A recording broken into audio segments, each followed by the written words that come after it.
Ano nga ba ang mabibili natin sa halagang 500 pesos? Tara, tingnan natin. Uy, Kuya Gab! Ibili mo nga ako sa grocery. Tingnan natin kung anong mabibili natin sa halagang 500 pesos. Tara! Ba't walang mabibili? Sa ulam lang yan, 500 po. Uy! Uy! Tara, tingnan natin mga kauni.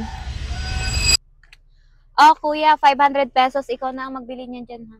Sa palengke ka na magbili para mas mura. Yan na talaga. Swak na yan. Sabi tayo ngayon, 500 daw.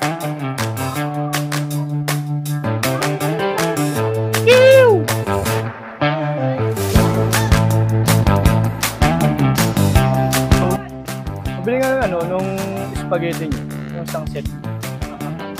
Mataas. Magkano yun? Dami. 5 piso. Ano ba yung mas mura? Yun na lang, kaupin.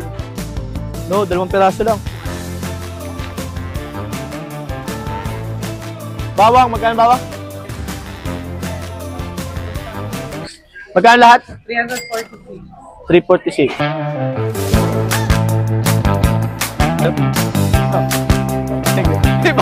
Ibang ham pala ito yung sinasabi nila.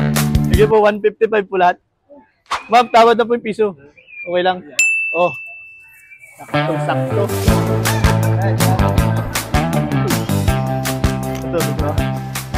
So, ito na mga kauni ang nabili ng 500 pesos natin. Meron tayong CDO sweet ham. Iba yung ham natin mga kauni, hindi bilog, square.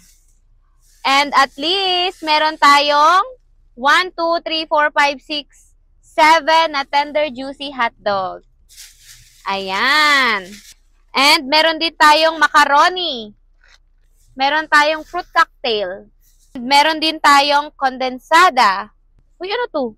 Uy, binigyan pa tayong extra hotdog. May maliit pa, may free pa.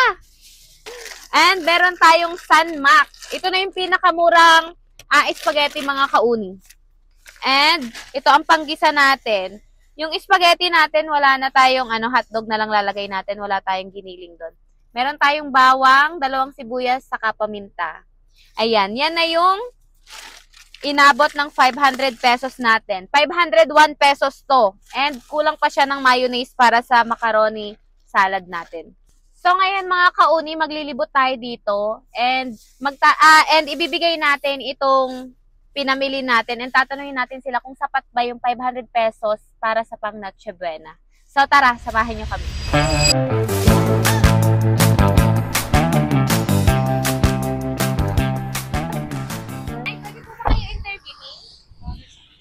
Para sa inyo po, kasya po ba ang 500 pesos na panghanda sa Noche Buena? Parang hindi, no? Parang hindi naman. Bakit po? Eh, kasi ang mamahal ng bilihin natin ngayon, di ba? Tama po, tama. Pag bibili tayo ng spaghetti, siyempre kailangan na ipanghalo yun, kahit lang ano. Para sa inyo po, Nay, kasya po ba ang 500 pesos na panghanda sa Noche Buena? Ay, ito katulad ko kasi mag-isa lang ako dito, wala akong mga ako nasa Manila. Kasi na yung sa akin, kalat 1/4 na pansit canton. Tapos tahong, isang tasty. Kasya po. Pag magsulo po, Nay, kasya. Pero kung mamimigay, kulang. Andito na naman kami, Nay. Pwede ka ba naming interviewin? Ano po? Para sa'yo po, kasya po ba ang 500 pesos na panghanda sa Noche Buena? Pag talagang walang-wala, pwede na. Pero sa totoo lang po, Hindi kasi. hindi talaga kasya. Lalo na pag may pamilya po. Good afternoon. Ay, good morning, Nay. Pwede po kayo ma-interview? Nag-iikot-ikot po kasi kami, Nay. Nagsasurvey po kami kung kasya po ba ang 500 pesos na panghanda sa Noche Buena? Yeah, saan napunta yan? Saan naabot yan? Saan naabot ang 500 pesos mo? Oh. Spaghetti lang, tama na. Wala nang ibang bibilihin. Malayo yun sa kasya. Nay, pwede ka po ba ma-interview? Naglilibot-libot kasi kami, Nay, at nagsasurvey kami kung kasya ba ang 500 pesos panghanda sa Noche Buena? Ha? Kulang depende sa kung anong bibilhin. Dahil may tindahan kayo na, alam niyo yung mga presyo, di ba, ng mga bilihin ngayon. Kakasya ba yun? Parang kulang yun. Sa Kukulang. karne lang, magkano ng karne? Pag manok. Ano, 1 kilong karne, kalahating Okay, kilong. Pag pang sarili, palagay ko pwede na. Pag pang sarili lang. May tatanong lang po kami sa iyo, Nay, kasi meron ngayon nagtitrending na, nakasya ba ang 500 pesos sa handa sa Noche Buena? Siguro po ay kung walang-wala, makakasya. Kasyang-kasya. Pagkakasyahin. Oo, Ano po? pagkakasya. So, bumili kami ngayon sa palengke, hindi na sa mall. Sa Opo, palengke opo. talaga ng Opo. halagang 500 pesos na panghanda sa Noche Buena. And ito Opo. yung nabili namin. Wow, thank you Ito ang naman. nabili natin. Isa-isahin natin. Thank you. Meron kaming nabiling fruit cocktail. Sira kasi yung plastic. Okay. Grabe yung halaga ng 500 pesos, hindi rin makatarungan ng plastic. Tapos nagkaano kami ng condensed. Nakabili din kami ng ham. Kasi pwede daw makabili ng ham, pero ang ham, di ba, bilog. So, ang nabili lang namin lapad. Okay Hindi, lang yun. hindi siya kaya ng ng bilog. Tapos hotdog.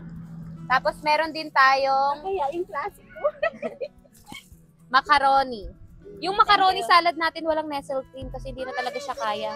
Yung 500 talagang tipid. Mm-mm. Sa panahon ngayon, tipid talaga. Dapat yung mga na lang, nakaripak na lang, no? Yung parang sa noodles. Tapos, nagbili rin kami. Ito na yung pinaka-mura na spaghetti na nabili namin, yung Sanmak.